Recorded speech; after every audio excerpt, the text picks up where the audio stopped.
Ini urip kok susah ya, urip kok susah, hidup kok seperti ini, hidup kok susah. Itu nanti hidupnya susah itu. Ya, yang terjadi seperti yang dia pikirkan, yang dia pikirkan. Kalau dia mikirnya yang enak-enak, nanti ya insya Allah hidupnya enak. Lalu mikir enak itu enak kok mikir yang susah. Saya mau nanya, mikir susah itu enak atau susah?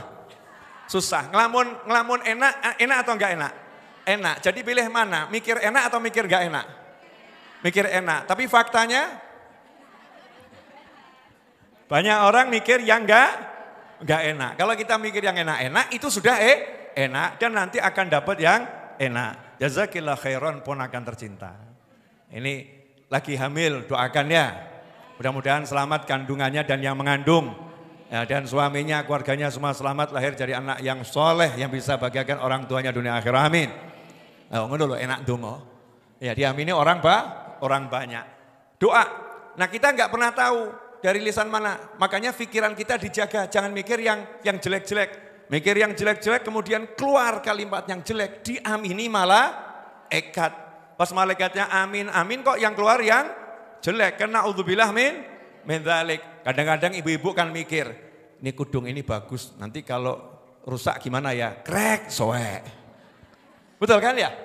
Wah motornya bagus ya, ini kalau jatuh bagaimana? Gedebuk, ambruk. Betul kan? Ya, gara-gara apa itu? Gara-gara mikir. Nah, ini keponakan saya tercinta. Ya, ini ponakan ini. Namanya siapa? Ahmad.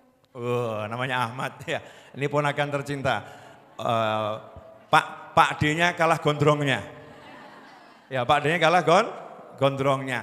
Jadi kita nggak pernah tahu siapa yang ngamini. Makanya hati-hati sama doa-doa kita. Mulut kita ini jangan sampai kita ngomong yang jelek. Ngomong yang bagus, Pak. Bagus-bagus. Nah, termasuk karena saya janji 17-15 insya Allah selesai. Ya mundur-mundur dikit. Biar nanti tertib sehingga orang yang datang ke majelis Rebu sore itu paham. Selesainya insya Allah sebelum maghrib sampai rumah insya Allah masih sebelum maghrib. Kalau yang rumahnya jauh ya ikut maghriban di sini. Tawaf kemarin, tawaf wada. Ya tawaf wada. Selesai rangkaian ibadah haji tinggal tawaf wada. Nah ketika tawaf wada 7 putaran, itu yang tawaf jumlah manusianya Masya Allah. Ini dikatakan catatan haji terbesar sepanjang sejarah. Dengan jumlah umat manusia yang haji sepanjang sejarah terbanyak. Itu baru manusianya, belum jinnya. Masya Allah, itu jin-jin yang di Mina juga enggak tahu dapat maktab anda itu ya. Jin-jin di sana. Banyak kan bukan cuma manusia, jin juga haji. Belum lagi malaikat. Nah itu di tempat tawaf yang di lantai tawaf itu penuhnya luar biasa. Itu saya aja digencet-gencet, apalagi yang lebih kecil dari saya. Digencet-gencet itu bukan karena ada orang mau gencet, enggak. Lah namanya orang banyak jalan bareng kan ya kesenggol senggol. Tapi indahnya segitu banyak orang senggolan, segitu banyak orang tuh ya kelempar, enggak ada yang marah. Ya, coba ibu-ibu senggolan di sini, baru kepidak aja, coba pidak aku. Iya, baru sedikit aja kepijak temannya enggak sengaja, kok ngono ya alon-alon. Mripate dinggo, Masya Allah. Berbagai macam kalimat itu keluar. Tapi subhanallah di Mekah itu dari mulai di Arafah, di Mina, ya, di Muzdalifah dan lain sebagainya. Kondisinya model apapun, orang itu kok enggak ada yang berkelahi. Enggak ono sing tukaran ya. Semuanya rukun padahal enggak saling kenal, enggak saling kenal. Disenggol ya paling badannya gede gitu aja gitu ya. Masya Allah. Enggak ada yang kemudian marah. Paling komentar, hati-hati, kurangi haji pelan-pelan.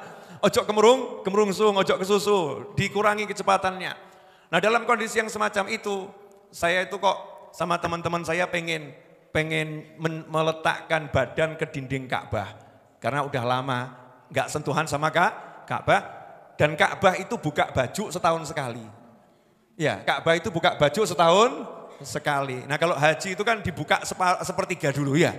Nanti akhirnya kemudian pakaiannya diganti. Sehingga kelihatan, apa sih?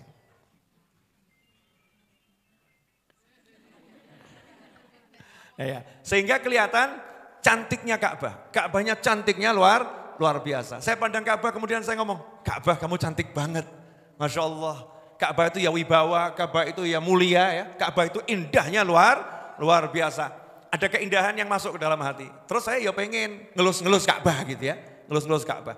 Tapi jumlah manusianya luar biasa. Sementara saya termasuk golongan yang nggak mau desel-desel gitu loh. Saya nggak mau ngelempar orang, desel-desel, ngusir orang, saya nggak mau. Saya bilang sama teman saya, Kang Ja'far, salah satu mahasiswa kita di Madinah, Ja'far, nanti setelah putaran ke-7 selesai, kalau masih ada kemungkinan bisa nyium Ka'bahnya, dindingnya atau pegang dindingnya, kita merapat ya. Tapi kalau nggak dimudahkan sama Allah, kita minggir saja. Siap, Bib. Selesai putaran ke-7, ya saya lihat jumlah manusianya tambah banyak. Saya sama Mas Ja'far itu sudah memperkirakan ya. Ini paling hebat nanti mendekati Hajar Aswad di Rukun Yamani baru bisa cium. Tiba-tiba hati saya digerakkan sama Allah Ta'ala. Mintalah sama aku. Ya, jangan nganggo pikiranmu, kaget saya. Aku tahu mikir kok ya. Mendengar Ka'bah tambah kaget mikir. Astagfirullahaladzim, jangan mikir. Minta sama Allah Subhanahu wa Ta'ala. Maka saya ucapkan satu kata, terus saya minta. Ya, saya ucapkan satu kata, terus saya minta.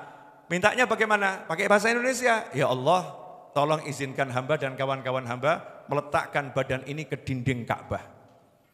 Ngomong begitu, tapi di depannya ada satu kata. Subhanallah, tiba-tiba jadi kosong. Ya bukan kosong artinya nggak ada orangnya gitu ya. Tahu-tahu tuh jalan tuh nggak nyentuh siapapun, titik depan Ka'bah. Terus nempel semua 10 menit lebih, kalau saya nggak ngajak pergi nggak akan pulang gitu ya. Nempel di situ terus nggak ada yang ngusir, nggak ada yang ngesuk, nggak ada yang nyenggol. Padahal itu manusianya luar biasa. Lah ibu mau tahu kalimat apa yang saya ucapkan? Wani biro. Wani biro, mahal ini. Nanti ibu ucapkan untuk suaminya nuruto jadi nurut kabeh kan repot. Ya, ini diucapkan Masya Allah. Tapi mengucapkannya harus yakin ya, yakin dan hatinya senang. Jadi saya dengan ketawa itu. Saya minta ya Allah gitu ya. Terus begitu bisa nyentuh Ka'bah, pegang Ka'bah dan nempelkan badan ke Ka'bah, itu saya cuman ketawa. Ya ketawa, kemudian saya mesem, saya senyum sambil wah ya Allah gitu, seneng gitu ya, asyik gitu. Karena orang ada yang nangis lihat Ka'bah, macam-macam. Sesuai suasana hati masing-masing. Saya lagi seneng ya saya senyum, sumringah gitu. Nah waktu itu saya membaca kalimat semacam ini. Ya Karim Karomuk. Ya Karim Karomuk. Duhai Allah yang Maha Dermawan, saya minta kemurahanmu. Ya, saya minta kedermawananmu. Tolong tunjukkan kepada hambamu ini kemahadermawananmu. Ya Karim Karomuk. Ya Karim Karomuka. Ya Karim Karomuk. Sambil hati saya itu yakin ya Allah akan dudono. Iki lho aku lho mau. Mahal lho. Aku maha dermawan. Ya Karim Karomuk. Ya Karim Karomuk. Terus saya minta hasilnya semacam itu. Ya hasilnya semacam itu. Makanya asma Allah Al-Karim itu kalau jenengan butuh ya dipakai. Kan Allah maha dermawan. Ya Karim Karomuk. Tunjukkan kedermawananmu ya Allah. Sama ngalem gitu ya. Sama sumringah. Sama seneng. Seperti kalau ada anak minta sama bapaknya yang bapaknya itu penyayang, ibunya penyayang. Mintanya kan sama mesem, Pak permen sama mesem, Pak permen sama mesem gitu. Karena tahu orang tuanya sangat baik. Nah minta sama Allah Ta'ala hatinya yang begitu. Betul-betul mekso, tapi meksonya dengan sayang. Meksonya itu dengan cinta. Meksonya itu ngalem. Ya Allah, ya Karim Karomuk, ya Karim Karomuk. Tuduhno ya Allah, tunjukkan kepada hamba kemahadermawananmu. Jelas ibu-ibu semua? Nah itu namanya doa di balik cerita.